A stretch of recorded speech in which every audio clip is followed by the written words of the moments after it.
Guys, welcome back. இப்போ நம்ம என்ன பார்க்க போகிறோம்னா the story of my experiment with truth by Mahatma Gandhi and அதுலேயுமே சாப்டர் 1, 2 and 3 மட்டும்தான் ஃபோக்கஸ் பண்ண போகிறோம். ஸோ இந்த 3 சாப்டரும் என்னெல்லாம் சொல்லுது அப்படின்னா, ஃபர்ஸ்ட் அவரோட ஃபேமிலி அதை பற்றி சொல்லும், செகண்ட் அவரோட ஸ்கூலிங்ஸ், தென் தேர்ட் இஸ் அவரோட மேரேஜ் பற்றி சொல்லும். ஸோ இதுதான் அந்த ஸ்டோரியோட அந்த 3 சாப்டர்ஸோட கண்டென்ட்டாக இருக்கும். ஸோ ஃபஸ்ட்டு அவங்களோட ஃபேமிலி பேக்ரவுண்ட் சொல்கிறாங்க. ஸோ இந்த காந்தியோட ஃபேமிலி, அவங்க வந்து பானியாங்கிற கேஸ்ட்டை சேர்ந்தவங்க. அண்ட் அவங்களோட கிராண்ட்ஃபாதர் பார்த்திங்கன்னா, கிராண்ட்ஃபாதராக இருக்கட்டும், ஃபாதராக இருக்கட்டும், இவங்க எல்லாருமே கத்தியவாட் ஸ்டேட்டோட ப்ரைம் மினிஸ்டராக இருந்திருக்காங்க.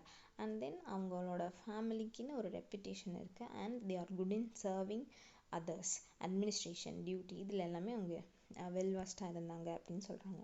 ஸோ இப்போ காந்திஜியோட கிராண்ட்ஃபாதர் உத்தம்சந்த் காந்தி, இவரை வந்து ஓட்டா காந்தி அப்படின்னும் சொல்லுவாங்க. ஸோ இவர் வந்து ஒரு man of principle, courage and லாயல்ட்டின்னு சொல்கிறாங்க.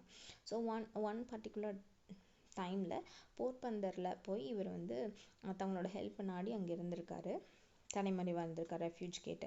ஆனாலும் கூட அங்கே போய் அவங்களுக்கு ரைட் ஹேண்டில் அவர் சல்யூட் பண்ணாமல் லெஃப்ட் ஹேண்டில் தான் பண்ணியிருக்காரு. அதுக்கு கொஸ்டின் பண்ணப்போ அவர் என்ன சொல்கிறாருன்னா, என்னோட ரைட் ஹேண்ட் வந்து எப்போவுமே எனக்கு போர்பந்தருக்காக நான் வச்சுருக்கேன் அப்படின்னு வந்து சொல்லுவார். அந்தளவுக்கு அவரோட பிளேஸ் மேலே அவருக்கு பற்று வந்து இருந்திருக்கு. And then he is married for 2 times and he had 6 children. 6 குழந்தைங்க இருந்திருக்காங்க. 4 குழந்தைங்க வந்து ஃபர்ஸ்ட் ஒய்ஃப்னால 4 babies he had. and then second ஒய்ஃப்க்கு 2 குழந்தைங்க வந்து இருந்திருக்காங்க. ஸோ டோட்டலாக 6 சன்ஸ் வந்து அவருக்கு இருக்காங்க, 6 பசங்க வந்து இருக்காங்க.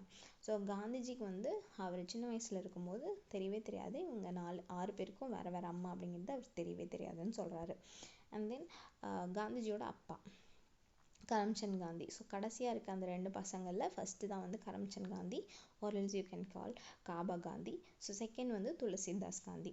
ஸோ காபா காந்தியுமே வந்துட்டு ப்ரைம் மினிஸ்டர் ஆஃப் இருந்திருக்காரு. எங்கன்னா போர்பந்தர், ராஜ்கட் அண்ட் வன்கனர் அந்த மாதிரி பிளேசஸில் வந்து இருந்திருக்காங்க.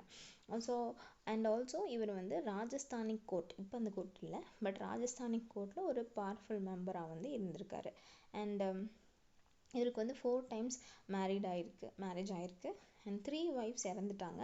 ஸோ 4th தான் காந்திஜியோட அம்மா புத்லிபாயை வந்து கல்யாணம் பண்ணியிருக்காரு. அண்ட் தென் காபா காந்தி வந்து ஒரு ட்ரூத்ஃபுல் பர்சன், பிரேவ் பர்சன்.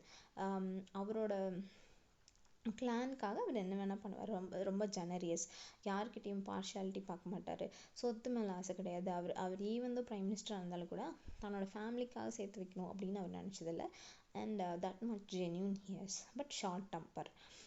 யார்கிட்டையுமே வந்துட்டு அது தேவையில்லாமல் அப்பாலஜைஸ் டிகிரேட் பண்ணிக்க மாட்டார் தன்னோட கேரக்டரை. ஈவன் தான் அவருக்கு நல்லா படிக்கலைன்னா கூட அவருக்கு ப்ராக்டிக்கல் விஸ்டம் வந்து நிறையவே இருந்துச்சுன்னு சொல்கிறாங்க. அடுத்தது அவர் வந்து கொஞ்சம் ரிலீஜியஸ் தான். அண்ட் அவரோட கொஞ்சம் ஏஜ் ஆனதுக்கப்புறம் ரிலீஜியஸ் மேலே நிறைய பற்று வந்துருச்சு. அப்புறம் நிறைய பகவத்கீதா வந்து படிக்க ஆரம்பிச்சிட்டாரு அப்படின்னு வந்து சொல்கிறாரு. அண்ட் தென் அவங்க அம்மா புத்லிபாய், அவங்க வந்து ஒரு எம்பாடிமெண்ட் ஆஃப் செயின்ட்லினஸ். பக்தின்னா அவங்க தான், பக்தியிலையும் ஒரு உருவான லேடின்னா அவங்க தான். ஸோ அவங்க வந்து வைஷ்ணவா விமன். அண்ட் அப்பப்போ அடிக்கடி வைஷ்ணவா டெம்பிளுக்கு டெய்லி போய்கிட்டு வருவாங்க.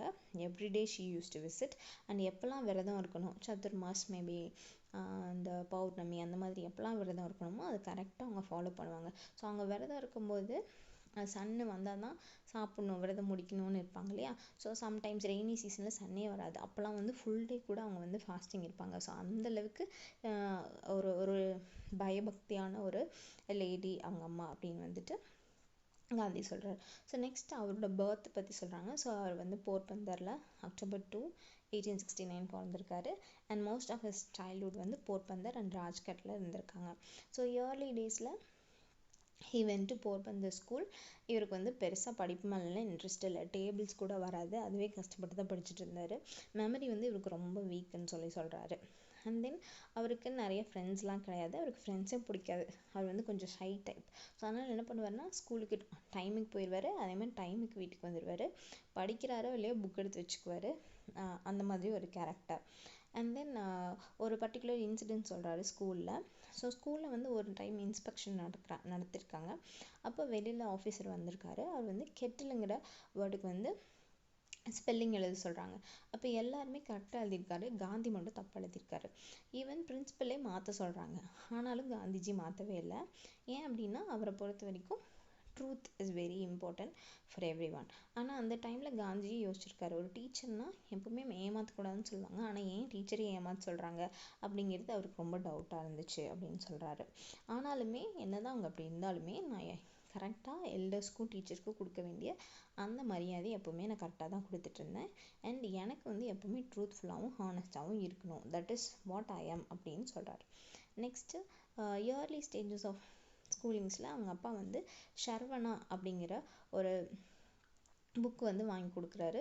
ஸோ ஷர்வனாங்கிறது ஒரு ஸ்டோரி. அந்த ஷர்வனாவோட பேரண்ட்ஸ் பார்த்திங்கன்னா 2 பேருக்குமே கண்ணு தெரியாது. ஸோ அவங்க 2 பேருமே வந்துட்டு they want to go for pilgrimage. So அப்போ ஷர்வனா வந்து என்ன பண்ணுவான்னா ஒரு துலாபாரம் மாதிரி செஞ்சு அவங்க 2 பேரண்ட்ஸையும் தோளில் தூக்கிட்டு ஹில் கோ ஃபார் பில்கிரிமேஜ். அப்படி போகும்போது ஒரு வேடன் வந்து இவங்க ஒரு இடத்துல தண்ணி குடிக்கும்போது ஒரு வேடன் வந்துட்டு அது மானுன்னு நினச்சி அந்த பையனை வந்து கொன்னுடுவான்.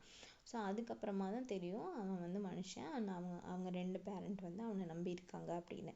ஸோ இதுதான் வந்து சரவணாவோட ஸ்டோரி. ஸோ ஒரு பேரண்ட்ஸ்க்கு ஒருத்தர் வந்து எவ்வளோ டெடிக்கேட்டடாக இருக்கணும் அப்படிங்கிறது இந்த சரவணாவோட ஸ்டோரியில் நான் வந்து தெரிஞ்சுக்கிட்டேன் அப்படின்னு வந்து காந்திஜி வந்து சொல்கிறாரு.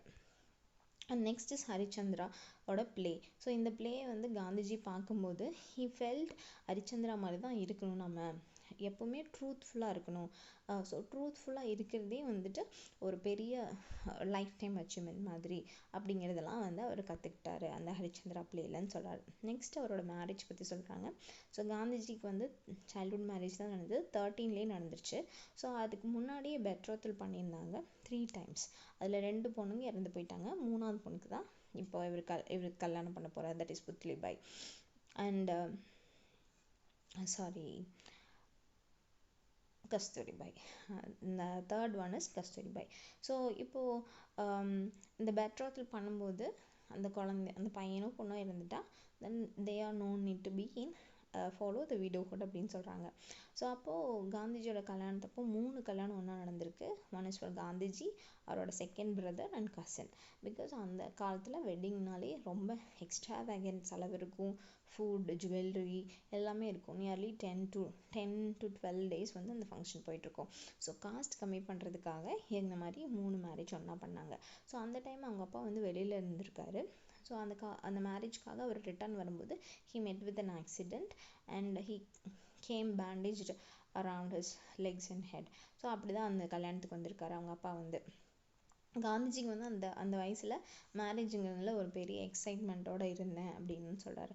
But then later on I understood marriage is a commitment. அது அந்த பெருசாகும்போது எனக்கு புரிஞ்சுது மேரேஜுங்கிறது பெருசாக ஒன்றும் இல்லை அப்படிங்கிறத நான் அண்டர்ஸ்டாண்ட் பண்ணிக்கிட்டேன் அப்படின்னு காந்திஜி சொல்கிறாரு. ஸோ இதுதான் வந்துட்டு 3 chapterல வந்து அவர் சொல்லியிருப்பாரு. Thank you for patiently listening.